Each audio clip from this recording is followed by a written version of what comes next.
security weaknesses and vulnerabilities at the source code level. A software weakness is a bug, flaw, or error in the software.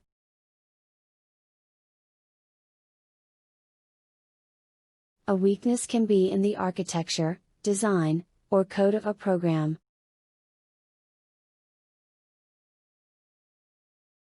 Common examples of software weaknesses are buffer overflow, format strings, authentication errors, insufficient data validation, code injection. The Common Weakness Enumeration, CWE, and the OWASP Top 10 are two sources of reference to software weaknesses.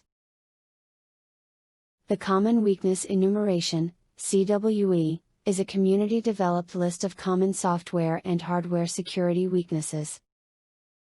The OWASP Top 10 Most Critical Web Application Security Risks list is an essential resource for the security practitioner. OWASP Top 10 Application Security Risks are: injection, broken authentication, sensitive data exposure, XML external entities, XE, broken access control, security misconfiguration, cross-site scripting, using components with known vulnerabilities, insufficient logging and monitoring, cross-site request forgery. Injection vulnerabilities. Injection vulnerabilities are flaws that allow attackers to inject malicious code in another system using an application.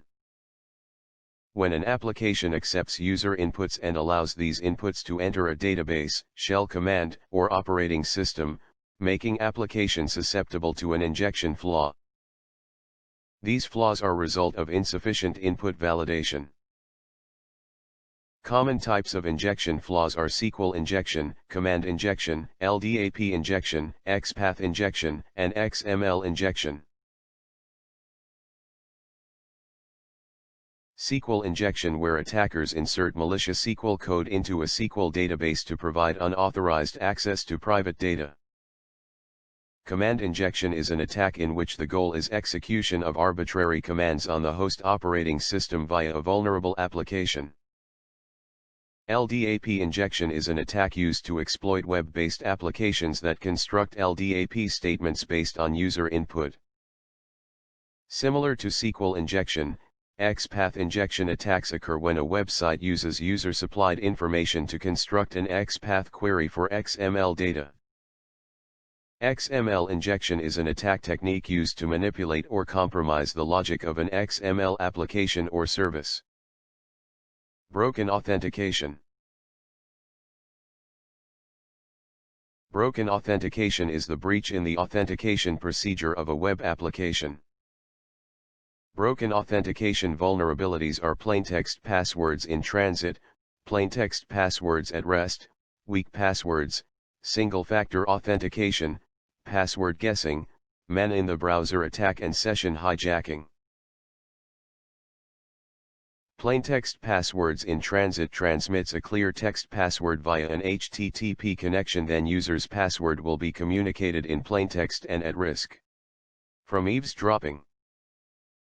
Plaintext passwords at rest means that anyone who looked through the database would be able to just read the user's passwords. Weak password is a password that is easy to detect both by humans and by computer. Single-factor authentication is a process for securing access to a system, identifies requesting access through only one category of credentials.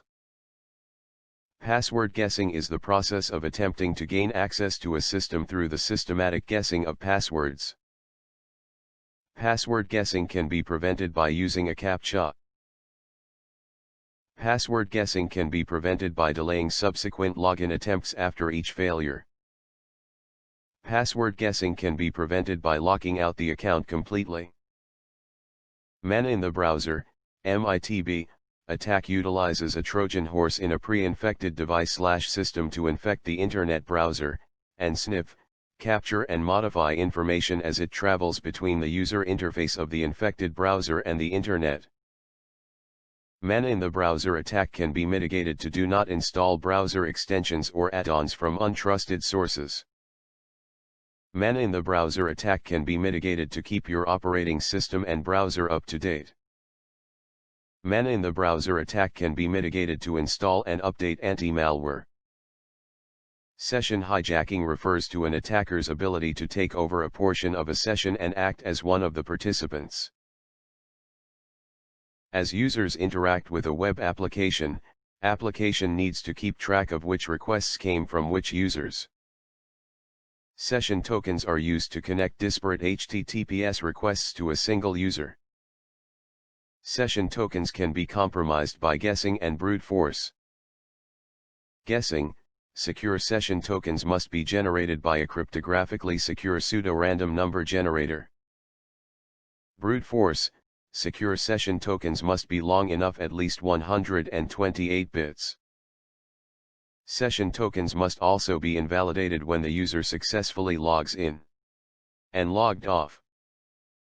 Sensitive data exposure occurs when an application or program does not adequately protect information such as passwords, payment info, or health data. Sensitive data exposure vulnerability. Transmission of sensitive data in the clear. Lack of appropriate HTTP security headers used to mitigate the possibility of man-in-the-middle attacks. Incorrectly configured HTTP headers. Weak ciphers. Storing user passwords in plaintext. Extensible Markup Language, XML, is a standard, platform-independent markup language that defines format rules for encoding data. An attacker could abuse XML features to carry out denial-of-service attacks, access logical files, generate network connections to other machines, or circumvent firewalls. XML mitigation techniques. Using a less complex file format. Ensuring XML parser library is current. Properly configure XML parser and disable security-sensitive options. Using positive server-side sanitization to validate input and prevent malicious code. Application firewall monitor for XXE attacks. Broken access control occurs when a server does not properly validate every request. Server validates users' access to an admin page, but does not validate the post or get from that page. An attacker with knowledge of the post or get URL bypassing the validation. An attacker who tampers parameters can bypass validation. Always check the identity and authority of user to perform the requested operation on every request. Security misconfiguration can happen at web application, network services, platform, web server, application server, database, frameworks, custom code, pre-installed virtual machines, containers, or storage.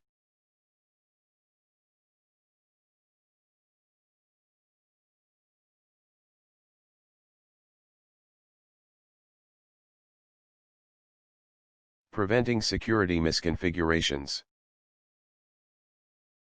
Default accounts must be disabled.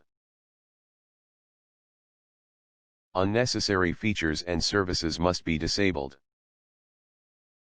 Error reports must be logged. Security headers must be enabled and properly configured.